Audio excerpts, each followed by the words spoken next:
शांताकारं भुजगशनं पद्यनाभं सुरेश विश्वाधारं गगन सदृशं मेघवर्णं शुभांगम लक्ष्मीकांत कमलनयनं योगिभिर्ध्यानगम्यं वंदे विष्णु भवभयहरं सर्वलोकैकनाथम। भावार्थ, जिनकी आकृति अतिशय शांत है, जो शेषनाग की शया पर शयन किए हुए हैं, जिनकी नाभि में कमल है, जो देवताओं के भी ईश्वर और संपूर्ण जगत के आधार हैं, जो आकाश के सदृश सर्वत्र व्याप्त हैं, नीलमेघ के समान जिनका वर्ण है, अतिशय सुंदर जिनके संपूर्ण अंग हैं, जो योगियों द्वारा ध्यान करके प्राप्त किए जाते हैं, जो संपूर्ण लोकों के स्वामी हैं, जो जन्म मरण रूप भय का नाश करने वाले हैं, ऐसे लक्ष्मीपति कमलनेत्र भगवान श्री विष्णु को मैं प्रणाम करता हूँ। आइए सुनते हैं माघ महात्म्य 8वां अध्याय। श्री मन नारायण नारायण नारायण हरि हरि, भज मन नारायण नारायण नारायण हरि हरि। यमदूत ने कहा है साधो, जिसके मन में दया होती है वह समस्त तीर्थ स्नान का फल पाता है। जो शास्त्रों के नियमों का पालन करता है वे सद्गति पाते हैं। जो चारों आश्रमों का नियमानुसार पालन करते हैं वे ब्रह्मलोक प्राप्त करते हैं। यज्ञ तप आदि करने वाले अनेक सुख भोगते हैं। जो ब्राह्मण लोभ को त्याग कर वेद पाठ का प्रचार करता है वह हरि चरणों में स्थान पाते हैं। जो वीर शत्रु से लोहा लेकर मारे जाते हैं वे परमति प्राप्त करते हैं।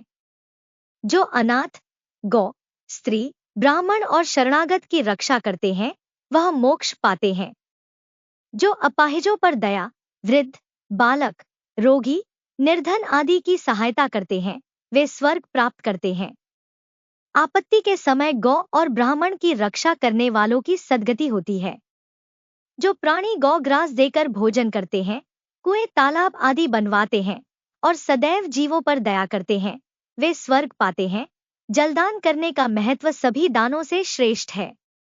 जल दान करने से स्वर्ग के अधिकारी होते हैं।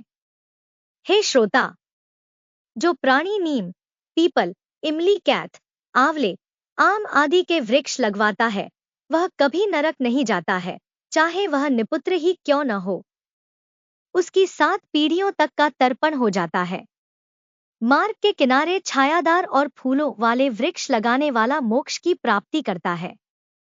जो इन वृक्षों को काटता है वह नरक के कष्ट भोगता है। जो तुलसी के पौधे लगाते हैं वे यम की ताड़ना से मुक्त रहते हैं। तुलसी के प्रभाव से यमदूत वहां नहीं जा सकते। तुलसी के प्रभाव से पितृगण स्वर्ग को प्राप्त करते हैं। हे वैश्य पुत्र, नर्मदा दर्शन, गंगा स्नान, तुलसी स्पर्श इन तीनों का एक ही समान फल होता है। तुलसी की सेवा से प्राणी के सभी प्रकार के पाप नष्ट हो जाते हैं। देवता भी तुलसी की पूजा करते हैं। भगवान विष्णु के पूजन में जो तुलसी का महत्व है वह मणि, सोना, मुक्ता और पुष्पत को कदापि प्राप्त नहीं होता है। तुलसी के एक पौधे लगाने का फल सहस्र आम के वृक्ष, 100 पीपल के वृक्ष लगाने से भी अधिक है। ऐसा प्राणी 11,000 वर्ष तक स्वर्ग का उपभोग करता है। जो तुलसी की मंजरी से प्रभु का पूजन करता है मोक्ष पाता है। समस्त पवित्रतम नदियां तुलसी दल में निवास करती हैं। तुलसी दल से पूजन करने वाला विष्णु लोक को प्राप्त होता है। जो प्राणी तीनों समय शिव पूजन में तुलसी प्रयोग करते हैं वे विष्णु लोक जाते हैं। जो ओम नमः शिवाय मंत्र का जाप करते हुए शिवलिंग का पूजन करते हैं वे नरक यातनाओं से मुक्त रहते हैं, वे शिवलोक पाते हैं। जो शिव दर्शन करते हैं वे शिष्य सुख भोगते हैं। तीनों त्रिलोक में शिव पूजन के समान कोई पुण्य नहीं है। यदि शिव भक्त विष्णु से द्वेष करता है तो नरक पाता है। शिव प्रसाद को स्पर्श करना तक निषेध है। जो अज्ञान अथवा लोभ के कारण शिव प्रसाद को ग्रहण करता है अथवा उसको आजीविका बनाता है वह नरक पाता है। वे प्राणी जो शिव मंदिर का निर्माण कराते हैं भगवान शिव के लोक में रुद्रों के समान विचरते हैं। ब्रह्मा, विष्णु और शिव के मंदिरों का निर्माण कराने वाला दिव्य सुख प्राप्त करता है।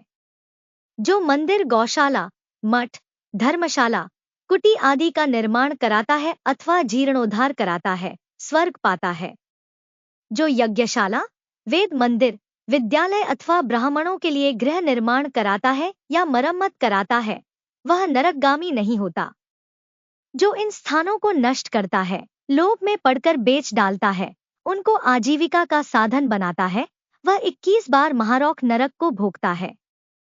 गौ, ब्राह्मण, मठ मंदिर आदि की आजीविका खाने वाला अपने परिवार सहित नरक में जाता है। मठ मंदिर का अन्न नहीं खाना चाहिए। यदि भूल से खा ले तो चंद्रायण व्रत करें। यदि मठाधिकारियों का स्पर्श हो जावे तो उसी समय वस्त्र सहित स्नान करें। देवताओं के धन को खाने से नरक प्राप्त होता है। मंदिर में बगीचा लगाने वाला स्वर्ग पाता है। जो पितर, देवता और अतिथियों की सेवा करता है, ब्रह्मलोक को पाता है। माघ महात्म्य 8वां अध्याय संपूर्ण हुआ। जय श्री राधे राधे।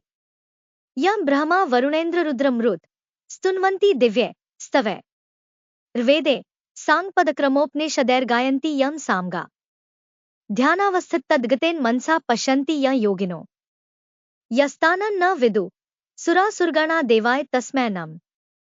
भावार्थ, ब्रह्मा, वरुण, इंद्र, रुद्र और मरुदगण दिव्य स्तोत्रों द्वारा जिनकी स्तुति करते हैं, सामवेद के गाने वाले अंग, पद, क्रम और उपनिषदों के सहित वेदों द्वारा जिनका गान करते हैं, योगीजन ध्यान में स्थित तद्गत हुए मन से जिनका दर्शन करते हैं, देवता और असुर गण, कोई भी जिनके अंत को नहीं जानते, उन परमपुरुष नारायण देव के लिए मेरा नमस्कार है।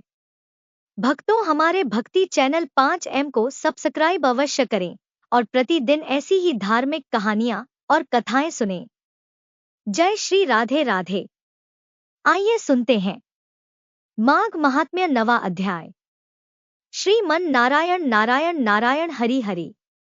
भज मन नारायण नारायण नारायण हरि हरि।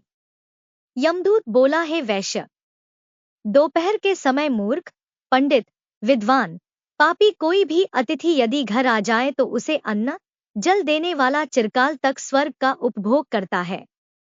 यदि गृहस्थ के घर कोई दुखी आ जाए तो उनको तृप्त करने से महान फल प्राप्त होता है। अतिथि धर्म का पालन करने वाला गृहस्थ अनेक सुख पाता है। अन्नदान करने वाले दिव्य विमान पाते हैं, स्वर्ग में अमृत पीते हैं, अपने अगले जन्म में श्रेष्ठ योनि को प्राप्त करते हैं, वह धर्मात्मा राजा होता है। हे तात, अन्नदान करने से महान फल मिलता है। अन्नदाता प्राणदाता कहलाता है। एक समय साध्विज राजा जब कर्मभूमि में गया तो दयालु वैवस्थ ने कहा कि यदि सदैव सुख भोगने स्वर्ग आना हो तो जाकर अन्नदान करना। मैंने स्वयं धर्मराज के मुख से सुना है कि अन्नदान के समान कोई और दान नहीं। जो गर्मी में जल, शीत में अग्नि और सदैव अन्नदान करते हैं, वे कभी नरक नहीं पाते। जो गायत्री का जाप करते हैं, वे स्वर्ग पाते हैं।